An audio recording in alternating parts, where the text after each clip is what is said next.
My girlfriend worked in the Paris Catacombs.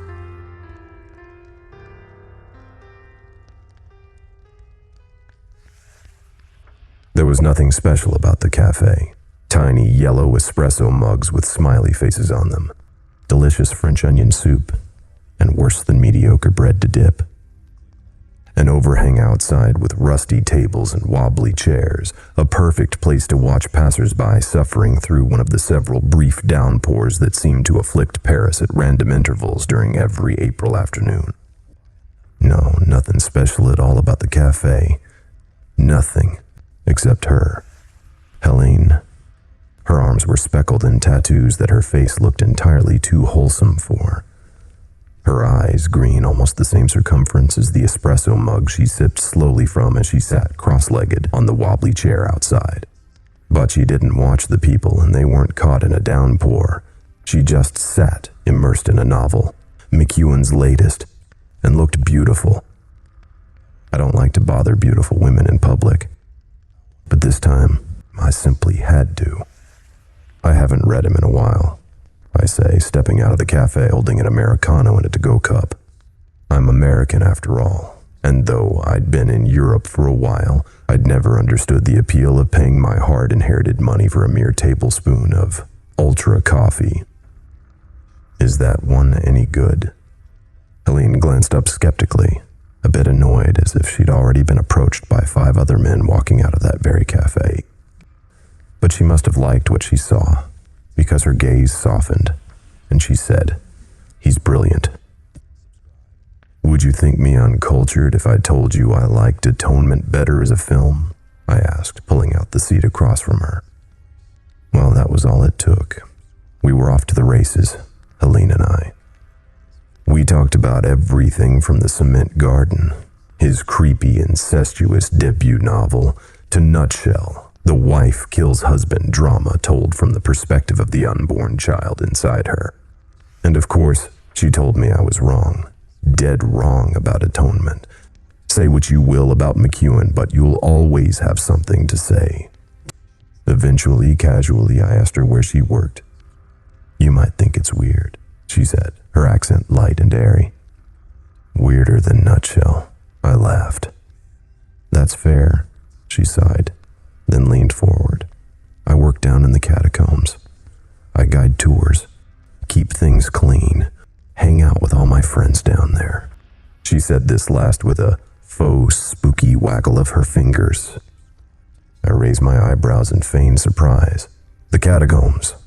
Wow, I wouldn't have guessed that. But in truth, I wouldn't have had to guess, because I already knew. It was the whole reason I approached Helene that day.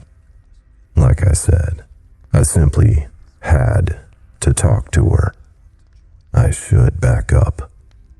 It might come as a surprise given my affection for Brit Lit and my apartment near the Place de la Bastille, but I was born and bred in West Virginia. West Virginia, in fact, the part of the state all the other West Virginians spit at through their remaining teeth. I didn't like much about the place, as you can surely tell, but I did like Abaddon Acres, the family home. Abaddon Acres began humbly, but it didn't end up that way. Generation after generation of my forebears added their own unique flair. Spare rooms, additions, annexes piled on until the place resembled nothing so much as a sprawling spider web. And over time, we Abaddons grew rich. Very rich. Abaddon men were buried in a massive mausoleum out back. The women were buried out in the woods. It was the mausoleum that all my pals from school found so fascinating and then disturbing when they came to visit the acres. As for me, I didn't find it either. It was just another part of home.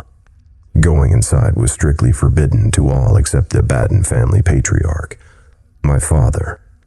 Naturally, I did steal the keys and snoop around in there a few times, eventually deciding that the thrill wasn't worth the risk. It truly was nothing but dusty old tombs. And as childhood waned and the hormone-fueled sun of puberty rose in the east, I found other pursuits more worthy of exploration. And so, through sun and snow, sun and snow, the mausoleum stood proudly, untouched. But then my father died, cirrhosis of the liver, a disease I, having begun drinking young and hard, was surely on my own path to. My mother was beside herself. Abaddon women are not what you'd call self-sufficient. She cleaned the same things every day, for hours at a time, whether they needed it or not. She did what she knew how to do, and she detested drink. Any liquor spotted in the house would instantly be dumped and earn its owner a vicious slap upside the head. This was a problem, because I found myself needing a drink more than ever those days. I was the new man of the house after all, the new Abaddon patriarch. This, truth be told, is what brought me back within those musty mausoleum walls. I needed a place to stash my scotch, and Mother would never, could never go inside. Still, better safe than sorry. I searched high and low for the best place to hide my bottles, perhaps behind the stone eagle perched atop the tomb of great-great-uncle Josiah? No, wait, what's this? A loose brick in the floor. Another, and another. A whole section of floor practically falling apart. It hadn't been like this before, had it? And beneath the brick, which I uprooted in a curious frenzy late one night in my 17th year, beneath the brick I found a trapdoor, a spiral staircase, no railing, steps made of old rotten wood. The first one creaked pathetically. If I fell through, if I hurt myself, couldn't get back up, nobody would ever look for me in here. And yet, down I went. Halfway down, my flashlight flickered. How long had it been since these batteries had been changed? I knew I'd never done it. Stupid me. Yet, I continued on. When I reached the bottom, only a couple dozen steps later, though I took each one with great care, my light extinguished completely. I smacked it against my palm, which for some reason always feels like it should work, but never does. Nothing. Just perfect. And what was that? A voice, whispering, barely there. My name. A chill ran through me, and it had nothing to do with the temperature. In fact, it was downright warm in the chamber. Muggy. It did not feel like a room of death. It felt like a greenhouse, a room of eternal life. In response to the voice, I wanted to say, "Who's there?" My tone was intended to be commanding, intimidating. What I said instead, and far more meekly than I'd hoped, was, "I'm here." And a fire sprang to life from a torch on the wall. I stepped backward in alarm and tripped over my own feet. My hands collided painfully with the gravelly stone floor. The room, now illuminated to me, was smaller than I'd expected, far smaller than the mausoleum above. The spiral staircase, a single torch on the wall, and a tomb, a sarcophagus carved lovingly with intricate detail. Rising to my feet, wiping my dirty, bleeding hands on my jeans, I stepped closer. What were these carvings? Children running, fear etched on their stone faces. A woman slitting a man's throat. A man devouring an infant. The horrors ringed the entire sarcophagus, all with the artistry of a Renaissance fresco. I ran my fingers across the carvings. Blood smeared against them. My hands were hurt worse than I'd realized. And the soft voice again, saying my name, coming from inside the tomb. A man's voice, deep and abiding. I looked at the name etched on the stone. Adam Abaddon, born 1642. The first of us. In truth, I regret all that business with Helene. She was a nice girl, well-read, sweet, and funny besides. And a demon in bed, if you must know. In another life, things might have worked out between us. We spent practically all our time together those weeks after the cafe. I'm normally a guy who needs my space, but I had a job to do. I had to move quickly. I chose my moment with care. It was a Saturday afternoon. One bedroom window in my apartment hung open, a curtain fluttering in the sunlit breeze. We lay there, Helene and I, naked in the sheets, her arm draped over my chest. just catching our breath. "So, when are you going to take me to meet your friends?" I asked. "My friends?" Her cute accent almost drowned in the ambient noise wafting in from outside. "Yeah," I said, "in the catacombs." She paused for a moment. "Oh, wait, you've never been down there before. I thought you had." "Nope, but I'm dying to go." "Really?" Helene asked, propping up on her elbow and appraising me. "Well, now I'm dying to show you." I pulled her elbow out from under her playfully, then flipped myself back on top of her. Almost time for round 2. But first, not while it's open though. I can't stand tourists. I kissed down her lobe, her throat, her collarbone. "I want you to sneak me in," I said conspiratorially. She giggled and squirmed in my arms. "You're bad." Afterward, she said that maybe we shouldn't sneak in. Why didn't I just pop by during her next shift and she could give me a private tour? She could get in trouble after all, maybe fired. I told her that they weren't going to fire a model employee like her just for sneaking her boyfriend in, and that if they did, I'd just have to steal her away to my family home in West Virginia, where I'd take care of her every need, and she could take care of the 13 sturdy children she'd bear me. She was mostly interested in my use of the word boyfriend. Apparently, that's when it became official. I discovered this by her squeal of excitement. I thought it had already been official. Culture barrier, I guess. Anyway, her objections died there. 3 nights later, past midnight, she and I stole away from the Montparnasse Pavilion and across an empty street. There, she used her key card to gain our entrance. We passed the booth where they gave out headphones for audio tours, past the security gates. "Do you want to check my pockets?" I asked her as we walked underneath the detectors. "You can reach in as deep as you like." "Don't be gross," she said, but with a laugh. She was enjoying herself. I got the feeling she had never been the adventurous sort, and she seemed to be getting a genuine thrill from sneaking me around. I'm glad she was happy in those final moments. Before long, we reached a staircase. Spiral concrete steps, railings painted white, leading down into the abyss. I peered into the darkness. "You can lead the way, right?" I smiled, fingers tracing the vial in my pocket. In his writings, Adam Abaddon imagined hell as black. No lakes of fire, rivers of sulfur, no devil distributing torments to the masses, just oblivion, non-existence, nothingness. As far as I know, I was the first to find these writings. 4 books bound in rotted leather buried with him. I ventured back into the mausoleum night after night to drink Johnny Walker and read the great man's words. And every once in a while, I'd peer into his stone tomb, at the bones that once scaffolded his meat and skin through life. I'd gaze into those holes that used to be eyes and find myself entranced at the darkness, the blackness within. Some nights I could almost swear he was looking back at me.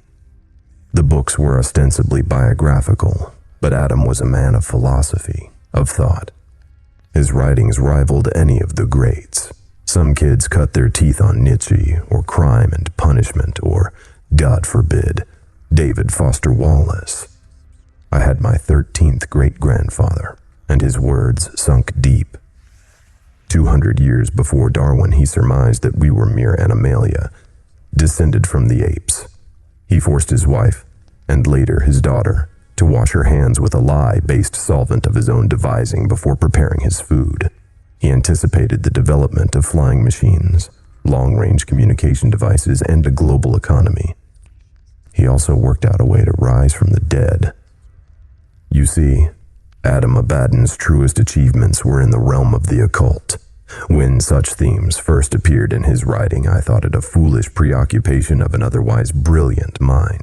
Newton himself squandered countless hours and brain cells on alchemy and superstition. That was before I came to a page cleverly titled Revival of Spirits. I almost skimmed past it, but then noticed the artwork on the page. This was a potion, or a spell, if you like. It showed the user how to take a nearly empty container of liquor. The nearly was important, and make it full again. I glanced at the bottle of Johnny by my side. Not quite empty, as luck or fate would have it. And it had been a long day. A revival of my spirits was just what the doctor ordered. With a mixture of anticipation and embarrassment, I went off in search of ingredients. Vinegar, the blood of a raccoon or a mink. I found a raccoon first. Opium. Special thanks to Mother's doctor for never asking too many questions about her frequent Vicodin refills. And of course, the scotch lingering at the bottom of the bottle, of which at least a full 100 drops were required. It all took some time. Just before sunrise, I poured in the vinegar, the blood of the poor beast still lying broken somewhere in the woods, and the 5 Vicodin I hoped Mother might not miss. I placed my hand over the bottleneck. The recipe was very specific. The flesh of my right hand must fully cover the opening of the container, and shook the bottle. I repeated a Latin phrase 3 times. It was then that I very nearly dropped the bottle, for it had become much heavier in my hands. In shock, I peered inside. The bottle was full. I sniffed inside. Smelled like Johnny to me. Tentatively, who knows where that raccoon had been. I took a swig. Yep, Johnny Walker Black, through and through. Good Lord. No, I thought. Good Adam. I've never paid for another drop. Down and down we went, Helene and I. 130 spiraling steps, a 5-story building beneath the earth, in the dead of night, all to grant Adam's final plea. Oh, carry mine bones nearer hell. Once more I fingered the vial in my pocket, the crushed powdered bones of Adam Abaddon. That part had been easy. 400-year-old skeletons are not made of stern stuff. Getting it through airport security had been more stressful. I was fully prepared to say the vial was full of drugs. Happily, they didn't catch it, though they did spend a great deal of time frisking an elderly Mexican woman while I sailed through unmolested. When we reached the bottom, Helene led us through a pitch-black stone tunnel with the flashlight on her phone. I crouched as I walked. The ceiling was very near my head. I could reach out my arms and touch both sides at once. The ground was painfully uneven. The walk went on for some time. Not your mother's tourist attraction, to be sure. Finally, we reached an open chamber. Signs abounded in English and in French explaining the history of the catacombs, how more than 6 million people came to a final resting place in these subterranean corridors, and begging visitors, please do not touch the remains. If you're curious, the good people of Paris began to realize their burial habits constituted a public health crisis right around the time old rotted caskets started crashing through the cellar walls of homes built near centuries-old cemeteries. But as fate would have it, they'd built all those homes by mining tunnels through the rock deep under the city. So, in the dead of night after night after night, city and church officials emptied the graveyards of Paris, stacking the rescued bones against the tunnel walls. Floor to ceiling, miles and miles, 6 million souls. A mass grave. Just what Adam had ordered. Helene showed me around the tunnels with public access. Bones intermingled along the walls. A stack of tibias might be cut through by a row of skulls. Someone's leg and head might be a long way apart. The thought of it made me strangely sad. Unity. That was Adam's guiding philosophy. Unity of the family, of the nation, of the mind. Death was an affront to Adam because the unity of body and soul was torn asunder. And that's where I came in. After a while, as our conversation about the place started to ebb, I grabbed Helene's water bottle. I'd filled it just before we descended. You know what would make this more fun? I asked, pulling out the vial of pale powder. You've got to be kidding, she said, watching me dump the stuff inside. I screwed the lid back on and shook the bottle with a grin on my face. What's the matter? I asked teasingly. Never gotten high in a room full of dead people before? I pressed the bottle to my lips and pretended to drink. It had to hit her before it hit me. That was crucial. I handed her the bottle. You're serious? She asked. I nodded. It won't last long. I assured her. Come on, it'll be fun. She shrugged, then chugged, more than I thought she'd drink. That was good. She said, wiping her mouth.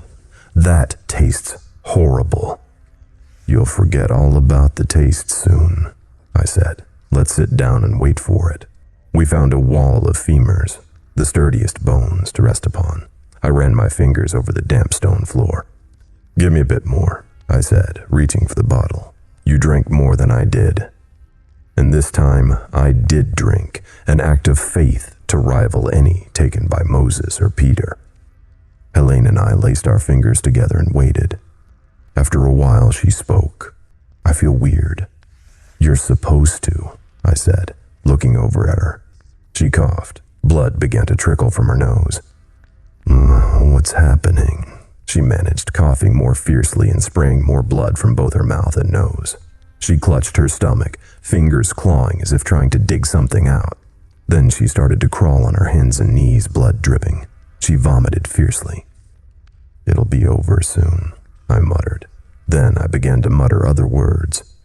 Secret words from the Book of Adam. And before long, I felt the pain rise in my own midsection, the blood seep from my own nostrils. Helene was twitching violently on the stone floor, her body contorted, mouth foaming.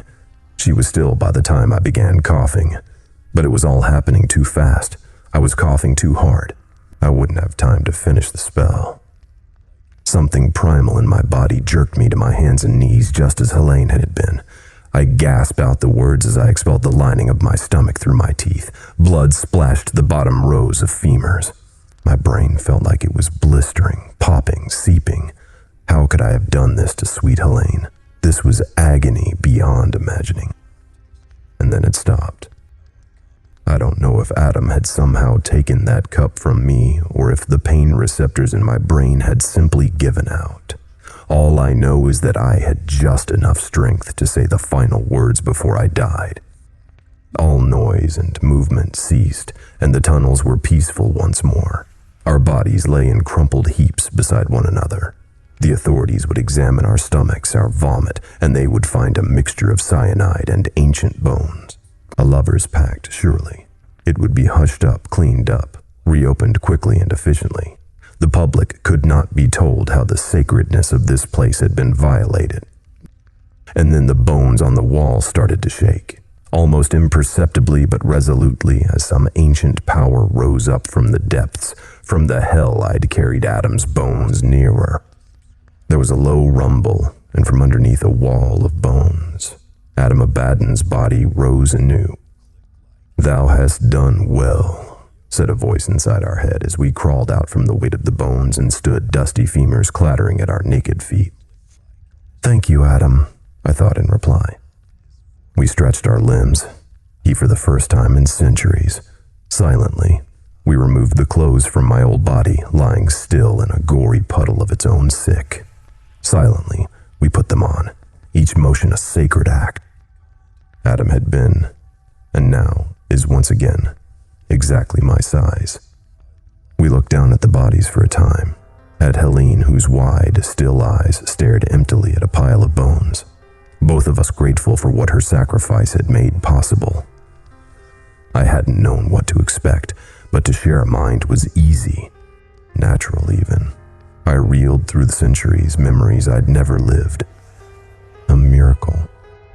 Finally, Adam lifted our eyes and turned our head toward the exit. "Let us depart," he said, and together we began the climb upward into the starry Paris night.